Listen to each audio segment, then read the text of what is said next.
Le Muy que j'ai connu et celui de maintenant, c'est le jour à la nuit. L'ancienne route de Sainte-Maxime, tu vois le Muy. C'est incroyable. Avant, tu voyais le village, mais tu voyais pas toutes ces maisons. Vous savez qu'on pouvait aller du centre-ville au collège, vous voyez le collège. Ben, en fait, il y a une grande partie où il y avait des vignes où c'était désert. La pharmacie Bonnefond, tout ça, c'était la campagne auparavant, là. Hein. Et les premiers qui ont fait bâtir, ma grand-mère me disait « Oh là là, ils sont allés loin, qu'est-ce qu'ils sont allés faire si loin ?» Et maintenant, c'est pratiquement le centre du village, là. Le village s'arrêtait, chez moi, à la route de Calas, s'arrêtait au feu. La grosse maison, qui est la maison de retraite, elle existait. Mais le reste, c'était que des champs avec du maraîchage et des vignes. Hein. On n'avait rien autour. De suite, c'était la campagne. Autant des vignes, et tout, ou alors la forêt. Le Muy, en fait, c'était que des champs d'oliviers et des vignes.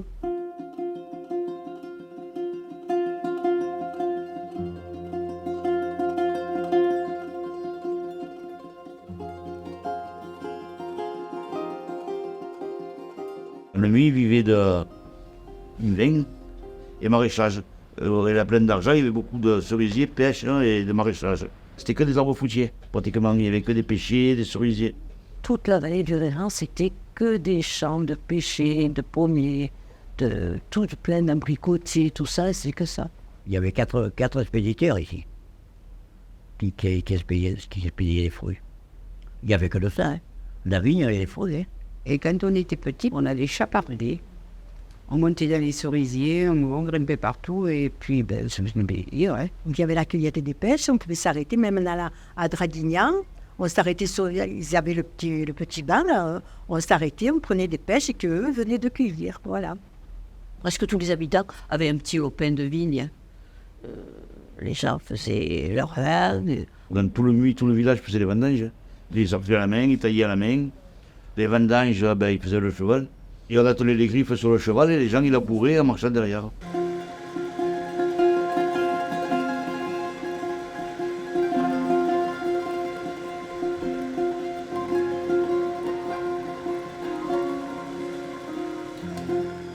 Mon grand-père s'est né en Italie, à côté de Sienne.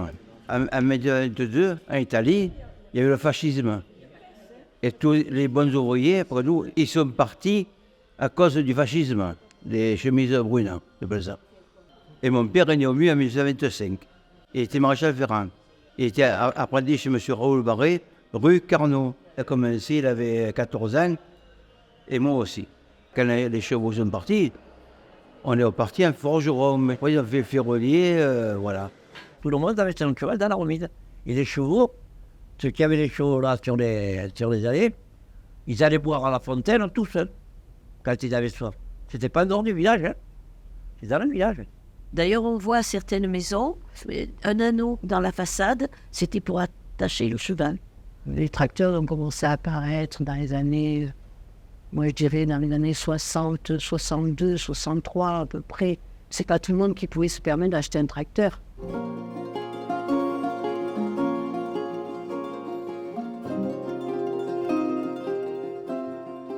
Le grand-père, à l'époque, faisait la vigne et les vers à soie. En bordure de vigne, il plantait des mûriers pour récupérer les feuilles de mûrier pour nourrir les vers à soie. On avait des clés, des canisses, des chaudronniers en canne, qu'on mettait, et on mettait les vers à soie dessus, et on ramassait les feuilles de mûrier pour les faire marcher. Et après, on allait couper les bruyères pour mettre, ils montaient dedans pour faire le cocon. Tout le monde faisait les vers à soie à l'époque. Mais ça rapportait. Ils faisaient ça en complément. Tout le monde avait... et après, ils vendaient, ils allaient le vendre. C'est pour ça qu'il y a beaucoup de mûriers ici. Il y a de l'eau, donc les mûriers, au Muy, il y a beaucoup de mûriers, et la sériculture, c'était une culture importante, ouais.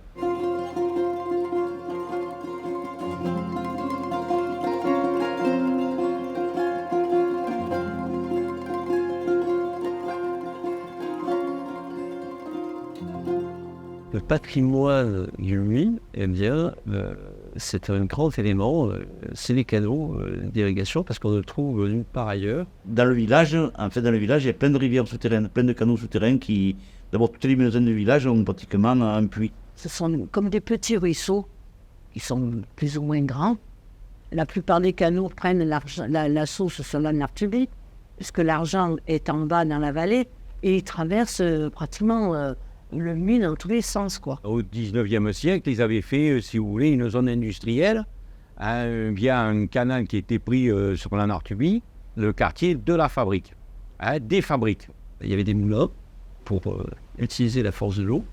Et avec cette force de l'eau, eh bien, on peut produire, on peut générer de la production. Il y avait plusieurs fabriques. Moulins à huile, il y avait au moins 2 scieries et d'autres moulins. Et le dernier moulin qui a subsisté, jusqu'on va dire dans les années 70, début des années 80, ça appartenait à M. Bardot. Et il fabriquait un produit qui est un peu perdu actuellement. On appelait ça la fleurette, c'est une farine de noyau d'olive. Parce qu'à l'époque, on n'avait que des fours à peine à bois, pas électriques. Et on s'en servait pour mettre sur la sole, qui était en pierre réfractaire, on mettait cette poussière pour pas que le pain colle sur les pierres en réfractaire. Donc, et ça, cette usine, elle était la seule en Europe à faire ça. Donc, elle alimentait toute la France dans les fours à bois de toute la France. Au Muy, il y avait 1000 ouvriers à l'époque qui venaient travailler dehors. Pratiquement toute la population, alors, dans les 1900, travaillait ou à Syrie, ou à Bouchon. C'était la capitale des bouchons. C'était au Muy où il y avait les plus grosses fabriques de bouchons de France. Les gens avaient du travail, en fait. C'est vrai, c'était surtout les femmes qui travaillaient à l'usine des bouchons. À midi, il y avait la sirène qui sonnait, sortait des usines, ça sentait la forêt. On avait quelque chose, ça sentait bon.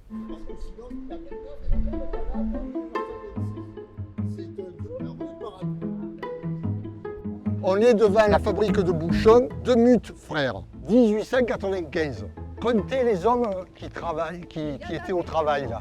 Et encore dans les hommes, il y a des jeunes, hein, mais sinon il n'y a que des femmes, quoi. Voilà. Et quand on sait que dans le coin, usine à bouchons, mais les magnaneries, c'était les femmes qui travaillaient dedans. Hein. Moi j'ai joué dedans, il y avait encore toutes les machines.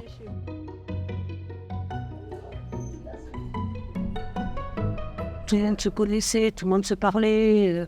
On montait au marché. Ma mère me disait, mais on n'arrête plus. On mettait 1h30 pour faire le marché, alors qu'en un quart d'heure, on le fait maintenant. On appelait ça, vous savez, rencontrer des charrettes. Alors, on rencontrait tellement de monde qu'on fallait demander les biens de la famille, comment ils allaient, les enfants, les ciné-là. Mais on perdait, il fallait compter 2 heures pour monter au village, pour le temps de blaguer avec tout le monde. C'était un gros village, avait beaucoup moins d'habitants que maintenant. Donc finalement, on se connaissait tous. Hein. On connaissait toutes les familles et tout. Et on vivait différemment d'aujourd'hui. Hein. Avant, nous, on se rassemblait sur la place du village le soir. On prenait le frais, comme on disait. On allait prendre le frais. Alors, dans toutes les rues, il y avait un banc, au moins un banc. Ils plantaient 2 piquets de fer, avec une planche par-dessus, c'était le banc. Le soir, on traversait le village. Il y avait les petites mamies qui discutaient au bord du trottoir. Les voisins, on te met toutes assis, non? On sortait la chaîne. On faisait la veillée jusqu'à 10h du soir. Moi, j'avais la chance que ma maison donnait dans 2 rues. Alors, j'allais d'un côté. Si les conversations ne me plaisaient pas trop, j'allais dans l'autre rue écouter ce qui se disait. Et c'était souvent des personnes âgées qui racontaient leur enfance, comment elles vivaient, ce qui se passait aussi actuellement. Il y en a qui racontaient des blagues, c'était très... On riait beaucoup, je me souviens qu'on riait pas mal, voilà. On passait les soirées comme ça.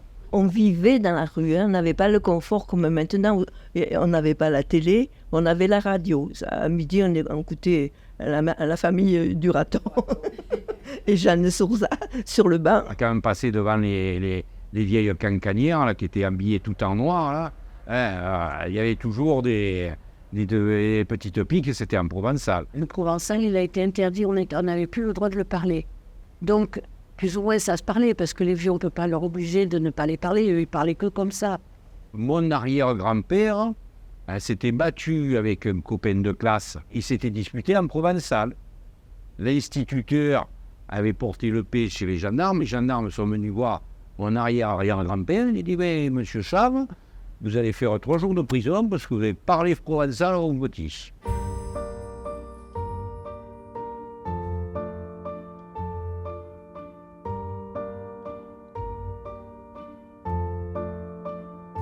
En 40, j'avais 7 ans. À ce moment-là est arrivée la déclaration de guerre. La Troisième République a été remplacée par l'État français, ce qu'on appelait l'État français. La guerre, nous, jusqu'en 42, on ne s'en est pas aperçu. On était occupés par des Italiens. Je me vois arriver sur la route, à moi, je me dis, mais qu'est-ce que c'est tout ça qui arrive? C'était les Italiens, en vélo, avec la chichia et la plume noire. Ils venaient nous occuper. L'occupation italienne, on s'entendait encore assez bien. Il y avait beaucoup d'Italiens d'origine ici, qui étaient venus ici pour travailler, quoi. Il y en a qui venaient jouer au boule avec nous. Hein. Ils étaient sympas comme tout, les Italiens. Quand sont arrivés les Allemands, là, on se méfiait. Hein. On se méfiait terriblement. Aumy était un centre de ravitaillement pour tout ce qui était la ligne de défense du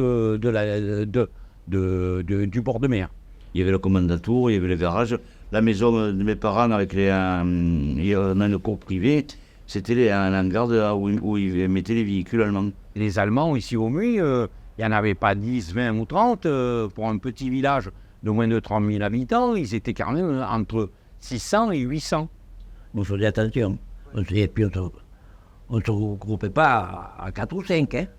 On vivait comme des coulatrés. Hein. On ne pouvait plus sortir, il n'y avait plus de balles, il n'y avait plus rien. Il y avait l'autre soir, il y avait le couvre-feu, on ne pouvait plus sortir. Hein. Quand il faisait le tour du village.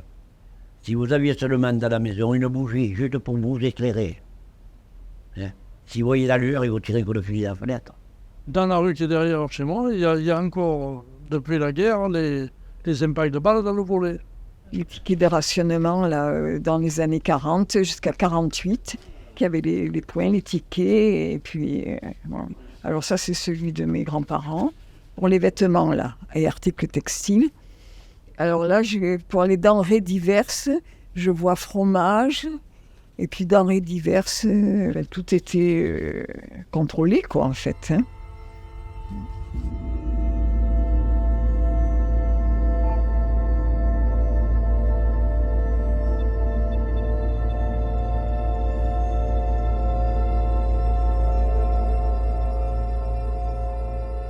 La libération, je faisais le pain pour les Allemands. Il est arrivé minuit. Il est arrivé un capitaine, un chef allemand. Il nous a dit débarquement Raucht. Il nous a interdit de rentrer dans le village. En dehors du village, il y a un souterrain, une grotte, ce qu'on appelle. Et on est allé se mettre là-bas. Et à 5h30 du matin, on entend une rafale de mitraillette. On est tous sortis, les mains comme ça. Et si vous aviez vu la forêt et les champs de vignes, c'était qu'un parachute. C'était magnifique. On était tous dans la rue. Et de là, on voyait la motte, on voyait tous les parachutes. Enfin, moi, je me souviens de ça. Tous les parachutes qui descendaient. Et je croyais que c'était... J'avais 3 ans, donc je croyais que c'était des ballons. Ils ont quand même parachuté 9000 hommes. Là, sur le plateau de Pétignor, ils avaient parachuté des canons en pièces détachées, ils les ont remontés, avec lesquels ils tiraient sur le mur. Tout ça est arrivé par par les airs. Et le matin, au fur et à mesure que le jour a commencé à poindre, on a vu sortir les soldats américains qui sortaient des champs d'un côté et de l'autre.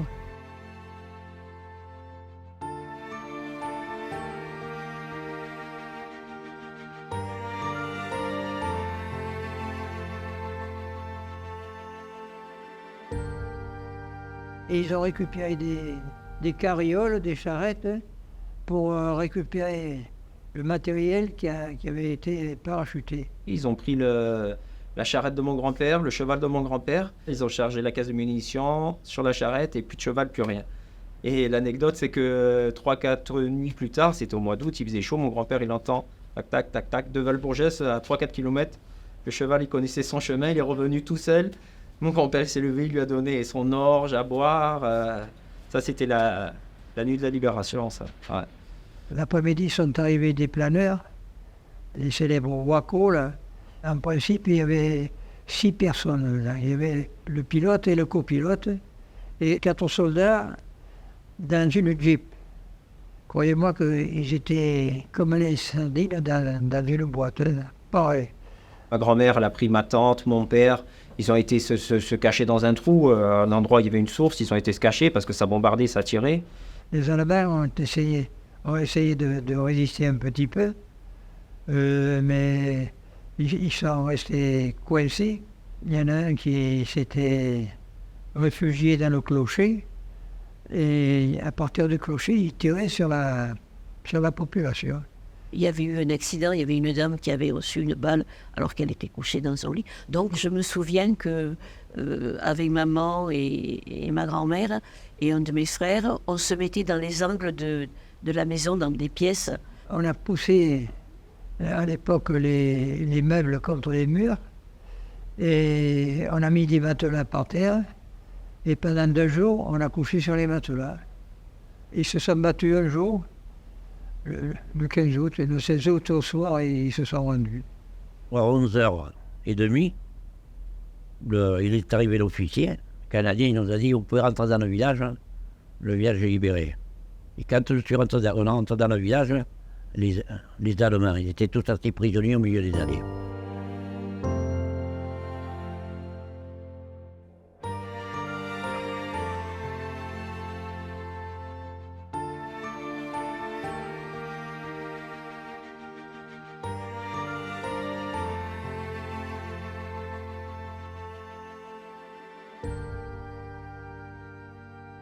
J'ai quelques souvenirs, mais vagues, hein, de cette époque-là, dont un Américain, il nous avait distribué des chewing-gums et du chocolat, chewing-gum qu'on ne connaissait pas, puisque ça venait d'Amérique et du chocolat. Bon, on était contents. J'ai le souvenir d'un monsieur très grand, avec le visage camouflé, hein, le casque, ça je me rappelle bien. J'ai une tante, il y avait des Américains ou des Anglais qui étaient sur les allées Victor Hugo, là, et donc elle m'a emmené.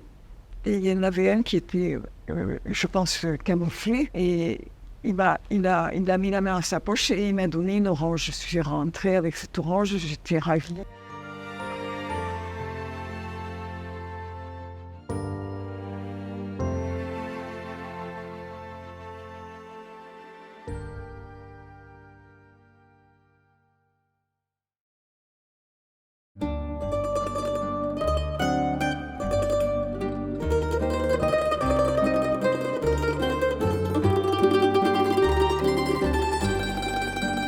Il y avait beaucoup de familles italiennes, puisqu'après-guerre, il y en a beaucoup qui sont venus s'installer au Louis parce que leur pays, c'était la catastrophe. Donc, ils venaient chercher du travail ici. Après, on a eu des Polonais qui sont venus. Après, on a eu des Espagnols. On a eu un peu de Portugais. Maintenant, on a des Turcs. Voilà, c'est sans cesse. Le Var est un département d'immigrés. Voilà, il faut toujours se rappeler de ça, quand même. Du coup, le village en lui-même, il s'est agrandi. Les populations s'étant implantées au départ dans le centre du village, mais petit à petit ont créé leurs propres entreprises. Donc, on est arrivé à un niveau de vie un peu plus supérieur. Au fur et à mesure qu'ils trouvaient et que leur situation financière s'évoluait, économique et tout, ben, ils construisaient. Ils ont construit à l'extérieur, ils ont acheté des terrains, ils ont construit. Donc le centre se repeuplait avec une autre population, et etc. Et ça a toujours été comme ça depuis 50, 60 ans, quoi. Vous avez deux élèves de la classe dont les grands-mères paternelles sont nées en Algérie. On a ici un lieu de naissance Portugal, Canada. C'est qui Canada? Ok. Espagne, Pologne, Maroc, Tunisie, puis Cambodge. Donc, vous voyez que on voit quand même apparaître une forme de diversité et quelque part une diversité de vos origines. Sur les lieux de naissance de vos parents, bon, on a déjà une diversité qui apparaît. Elle est moins marquée que chez les grands-parents, puisque là, 85% du côté de vos mamans ou responsables légaux. Mais on a déjà malgré tout une variété qui apparaît, puisque vous le voyez, du côté des papas, on a des lieux de naissance Turquie, Pologne, Maroc, Tunisie et une naissance également au Cambodge. Toutes les questions d'acquisition de la nationalité française, on les travaille de manière beaucoup plus poussée en troisième. Comment est-ce qu'on est automatiquement français dès la naissance? Quels sont les critères qui vous ont permis, d'ailleurs, vous, d'obtenir cette nationalité sans rien avoir à faire dès la naissance? Mais on étudiera aussi les modalités qui permettent de l'acquérir, cette nationalité française. Qu'est-ce qui s'est passé en Algérie, tout ça? Les harkis, ils sont arrivés, je crois, les premiers sont arrivés en 64, et c'est vrai que c'était quand même un beau versement dans le village. Ils n'étaient pas 10, 20 ou 30, c'était plusieurs centaines. Ils sont venus dans un pays qu'ils ne connaissaient pas, ils ne parlaient pas la langue, ils ne savaient pas écrire, ils ne savaient pas lire. Ils croyaient que c'était des Martiens qui arrivaient, ils ne savaient pas qu'est-ce que c'est les harkis. Moi, une fois, je vais vous dire pour une anecdote, une fois j'ai dit que j'étais fils d'harkis, ils m'ont dit c'est qui? C'est quoi? Et là, il m'a dit c'est une tribu, j'ai dit non, non. Les gamins ne comprenaient pas trop, on ne comprenait pas pourquoi ils ne mangeaient pas de porc. Nous, le porc, on en mange, on va dire, pas tous les jours, mais pas loin, etc., etc., quoi. C'est le début, si vous voulez, de cette immigration. Du coup, ils faisaient quoi comme métier, les parents? Ils étaient tous ouvriers forestiers. Agricoles. C'est-à-dire qu'ils travaillaient dans les forêts, ils débrousaillaient les forêts, ils entretenaient les forêts. On les a tous mis là parce que, comme ils ne parlaient pas le français, ils ne savaient ni écrire ni lire.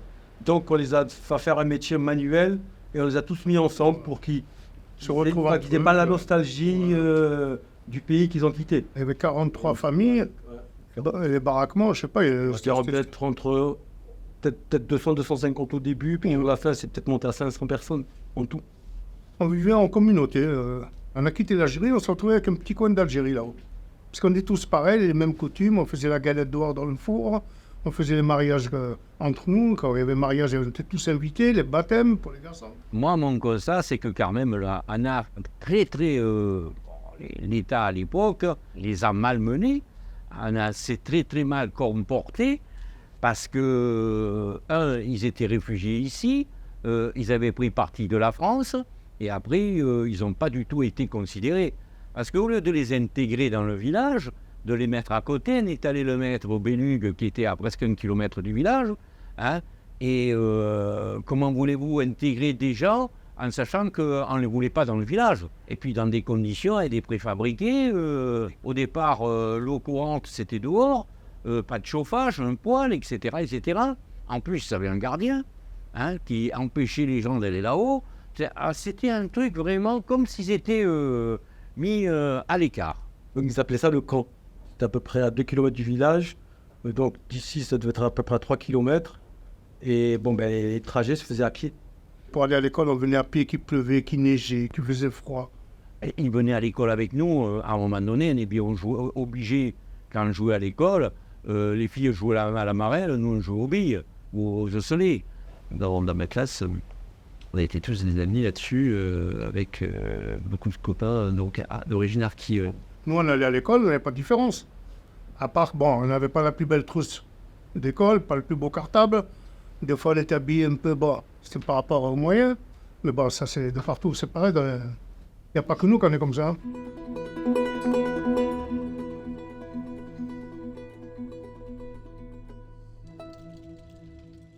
Quelle est la différence entre l'école d'avant et l'école de maintenant? Il y avait l'école des filles et l'école de garçons. On n'était pas ensemble. On était à la maison des associations où il y a la police municipale actuellement. Alors, je ne sais pas si vous voyez la cour, qui n'était pas très grande, mais là, il y avait toute l'école de filles. L'école de filles, vous voyez? Il y avait bien sûr 2 bâtiments, l'école des filles et l'école des garçons. Moi, je suis allé juste quelques semaines à l'ancienne gendarmerie qui était route nationale, là. Et après, au nouveau, on va dire, bâtiment qu'ils avaient fait dans le centre-ville, là où il y a l'école primaire maintenant. J'ai connu l'ouverture du collège du Muy. C'est 69. On a fait la rentrée à l'école primaire parce que les préfabriqués n'étaient pas encore faits. Ils étaient alignés en forme d'une boucle et avec un stade au milieu. Et ça faisait office de cour centrale et il y avait un préau sur le côté. On a quitté le hameau pour se retrouver au collège, que c'était les mêmes préfabriqués.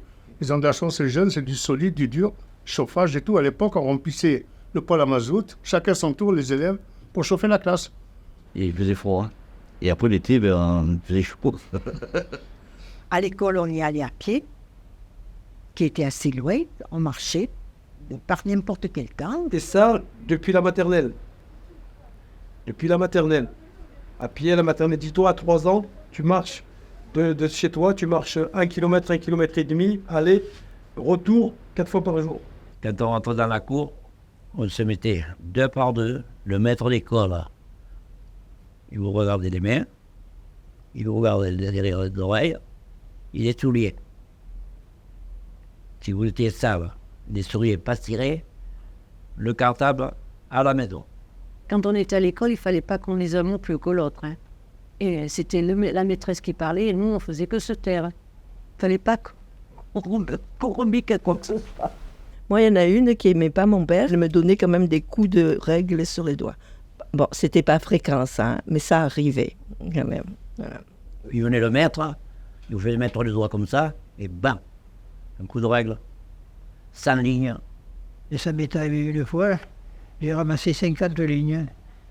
Et je crois que ma mère m'avait dit, maintenant tu m'as fait 50 pour moi. Ce qu'on ne s'apercevait pas aussi, c'est qu'il y avait des gens qui étaient peut-être pas adaptés à faire ce genre de choses. Aujourd'hui, on détecte les enfants qui ont un handicap. À cette époque-là, c'était bon, il faut que tu le fasses. Hein. Donc aujourd'hui, il y a du mieux. Voilà. La bourgade avec de suite arrivé au carrefour, après c'était la Campagne. Il n'y a pas, parce qu'il n'y a pas d'adresse. Étant donné qu'il n'y a pas de porte, ben, c'est pas la peine de la nommer. Il n'y a personne qui recevra un courrier. Ça sert à rien.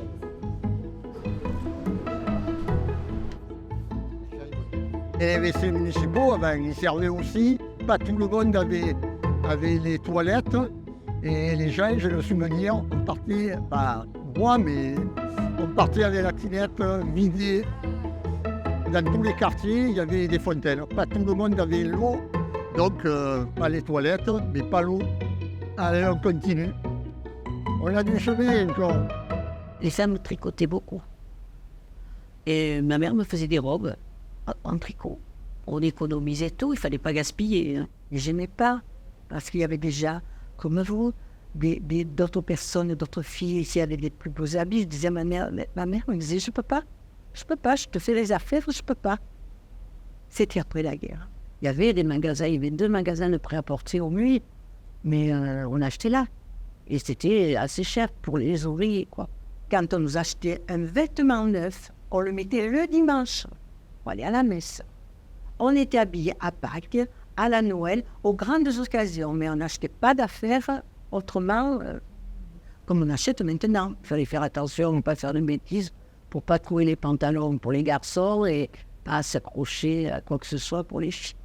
Quand on arrivait à la maison, on enlevait la blouse de l'école, on mettait notre vieille blouse pour la maison, voilà, pour pas trop salir, parce qu'on lavait le linge, la maman lavait le linge à la pile, parce que l'évier, ça s'appelle chez nous une pile, elle allait rincer au bassin. Après, vous avez les lavandières, qu'on appelle les lavandières, qui avaient le linge où il y a l'usine. C'était un métier. Elles portaient, elles allaient, vous y donniez une corbeille de linge, elles allaient laver le linge et les draps. Et elles partaient toute la journée, le matin de bonne heure, avec une roulotte. C'était comme un landau, si vous voulez. Et dessus, c'était des planches en bois espacées. Et là, elles mettaient tout ce qu'elles avaient besoin, quoi. La corbeille à linge en osier, le savon de Marseille, il ne fallait pas oublier le savon, le battoir en bois, une grosse boîte en fer. Souvent, c'était des boîtes que les bouchers leur donnaient, où il y avait les jambons dedans, vous savez, pour faire chauffer l'eau. Alors, en arrivant, elle faisait un petit feu entre 4 pierres, elle faisait chauffer leur eau, et elle se mettait là, une planche en bois, toujours pareil, inclinée, pour poser le linge, mettre l'eau et savonner. Voilà, puis après, au battoir, elle faisait essorer. En fait, c'était ça permettait d'essorer. Et puis après, ils s'étendaient sur les buissons de myrte, dont le linge sentait très bon.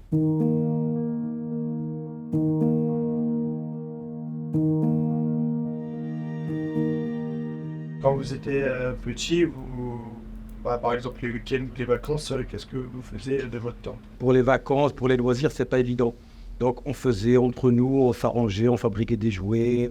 On avait des occupations très très simples, des jeux très très simples. On faisait les choses basiques, classiques, quoi. On s'amusait sur la route hein, avec des carrioles où on mettait des roues en plomb, là, des grosses roues, et on tirait ça, on s'amusait dans les descentes avec ça, sur la route. À l'époque, au nuit, il y avait quoi 6 voitures. Tout le monde était ou à pied ou à vélo. C'était tout ce qu'on avait. Tout le bonheur, c'est d'aller marcher, de parcourir les bois, les forêts en plein hiver. On partait avec le goûter, ça s'appelle la goutette. On faisait la goutette dans la forêt. On était obnubilés par les premiers films en noir et blanc, les cow-boys, les indiennes. On faisait des cabanes, on se fabriquait des arcs, et on partait toute la journée. Des fois, les parents ne s'inquiétaient pas.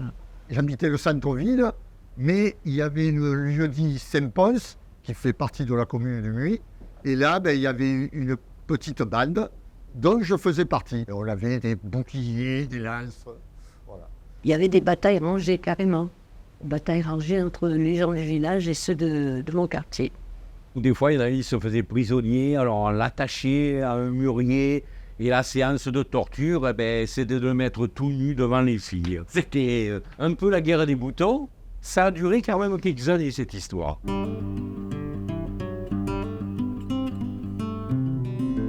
Vous voyez où il y a le bar provençal? En face de la mairie. Mais là, il y avait une dame qui s'appelait Marthe Bédistan et qui avait une salle de jeu. C'était une personne âgée, elle était petite, mais c'était une personne énergique. Elle était propriétaire du local et même du bar. Donc, il y avait le jukebox, c'est-à-dire des tourne-disques, qu'on mettait les pièces dedans. Il y avait un scopiphone, et tout le monde se rassemblait là. Tous les jeunes étaient là. C'était une distraction un peu le samedi d'aller, ou le vendredi, ou le dimanche, aller faire une partie de baby-foot. Donc on a rendez-vous chez Marthe pour sortir, pour les faire, on allait vaquer à nos occupations.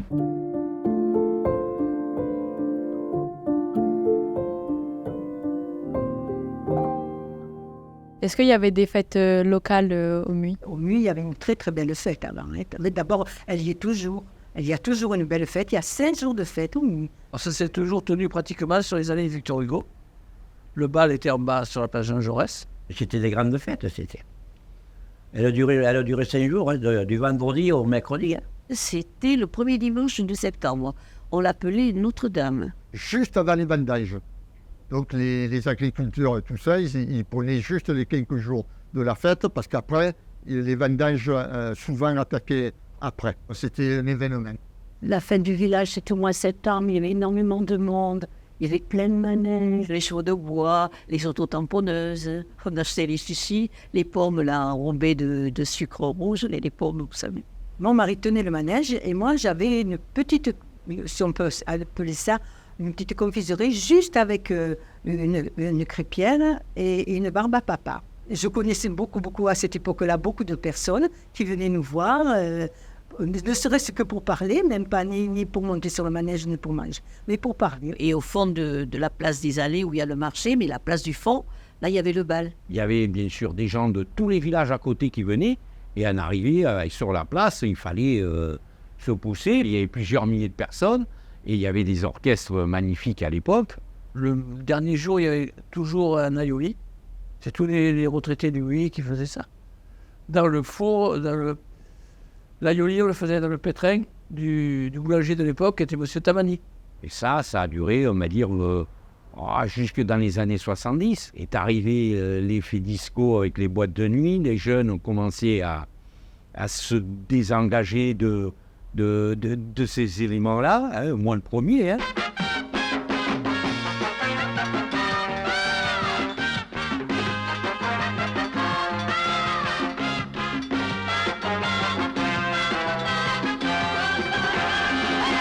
Est-ce qu'il y avait une mode à votre époque?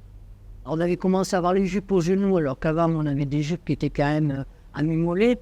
Après, on a commencé à monter, puis après, dans les années 68-70, c'est vraiment monté très très court, quoi. Les mémés en provençal, elles vous critiquaient. Elles disaient, t'as vu un peu, regarde comment elle est habillée et tout. T'as vu la pitchoune, là, t'as pas honte et tout. C'était rigolo, quoi. Est-ce que les filles en pantalon étaient mal vues? On ne portait pas de pantalon, les femmes. C'était interdit de porter des pantalons. Où que ce soit, on ne portait pas de pantalon à l'école, on ne portait pas de pantalon au travail, on ne portait pas de pantalon. On avait les chaussures un peu montantes, comme des boutillons, avec les bas qui venaient jusque là pour l'hiver. On avait froid au mollet, donc on avait les bas jusqu'à... Moi, je mettais toujours le pantalon en cachette et quelquefois, je me faisais attraper. C'était la liberté. C'était quelque chose d'interdit, donc dès qu'on pouvait le faire, enfin moi en tout cas c'était ça. Et quand je suis arrivée en 68, la directrice que j'avais, je suis arrivée, j'ai dit « il y a des pantalons », c'était alors là je les ai mis tout le temps.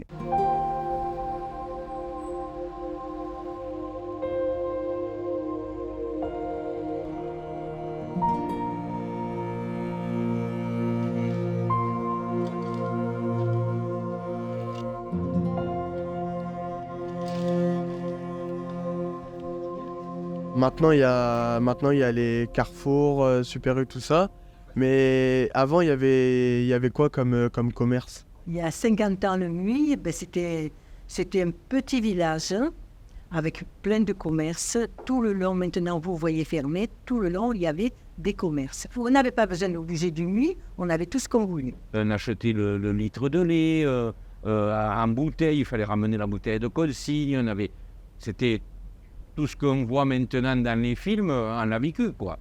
Le vendredi, tous les commerçants des alimentations, il y avait une grosse bassine avec la morue qui trempait. Ils vous prenaient un bout de morue pour faire l'aïoli. S'il y avait un coup de ciseau, le morceau de morue, il valait tant. 2 coups de ciseau, il valait tant. Donc, plus il y avait 2 coups de ciseau, la morue était plus chère. Vous preniez l'huile au détail, vous preniez l'eau, le vin au détail, tout était au détail. On nous enveloppait tout dans du papier gris, un papier assez costaud gris. Ça faisait un cornet, que ce soit des pâtes, que ce soit n'importe quoi. On le mettait là-dedans et nous, on le mettait comme on fait maintenant dans des bocaux pour pouvoir regarder. C'était tout comme ça. Il n'y avait pas de papier, il y avait très peu d'ordures. C'était des boutiques de moins de 80 mètres carrés, entre 50, 60, 70 mètres carrés. Donc, petite surface, c'était ce qu'on appelait l'artisanat local. Disons que, par exemple, le centre-ville était beaucoup plus vivant, puisque forcément, il n'y avait pas de déviation. Tous ces magasins, tout ce que vous connaissez, ça n'existait pas. Donc, tous les commerces étaient en centre-ville. Il y a la sortie à midi, tout le monde se précipitait prendre son pain à la boulangerie, les bouchers, tout le monde travaillait. Hein. Il y avait autant de commerces et chacun travaillait. Des bars, il y en avait partout. Il y avait des salles de jeux baby-foot. On était tous mélangés, on n'entendait jamais rien. C'était vraiment Manon des sources, on était contents. On était heureux. Le Muy a changé dans les années 80. Casino, il s'est monté en 86. Ouais, la métamorphose du Muy, ça a été dans les années 80, 84, 85, 86. Ça a commencé à drainer, à exporter la population. Les premières voitures, les premiers commerces, les premières grandes surfaces, entre guillemets. Et donc, ça a commencé à vider et tous les petits commerces sont fermés un après l'autre. Moi, j'avais un magasin de papeterie et j'ai vu l'évolution. Hein. À la rentrée des classes, au début que j'avais la boutique, les gens me portaient les listes pour les écoles et tout. Ils prenaient tout chez moi et tout. Et après, il y a eu des grandes surfaces qui ont ouvert les rayons de papeterie et tout. Moi, ce que je regrette, c'est tous les commerces qu'on avait avant et la vie qu'il y avait à l'intérieur du village qui maintenant n'y est plus, quoi.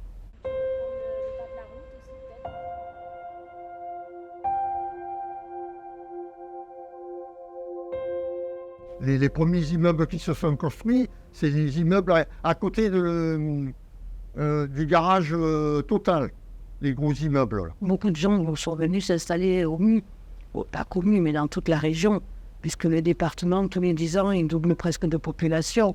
C'est bien, ça évolue. Du monde, il y a des naissances, il y a des gens qui viennent s'installer chez nous. En plus, le MU, il est bien placé. Il y a le gorge du Verdon, il y a le ski, il y a la mer à côté. C'est la ville la mieux placée dans le Var. Ça s'est développé, mais ça c'est logique. Mais ça a gardé son âme. Voilà, le village a gardé son âme. On retrouve le Muy tel qu'il était, tel que le village le centre-ville n'a pas forcément beaucoup changé. C'est important d'être enraciné et de connaître son territoire. Donc moi, si le conseil que je peux donner, c'est parlez-en autour de vous, parlez-en aux autres, faites-le connaître. Il y a un devoir de mémoire, et puis connaître l'histoire de son village et connaître l'histoire en général, c'est bien. La petite ville de demain, ça va être quoi?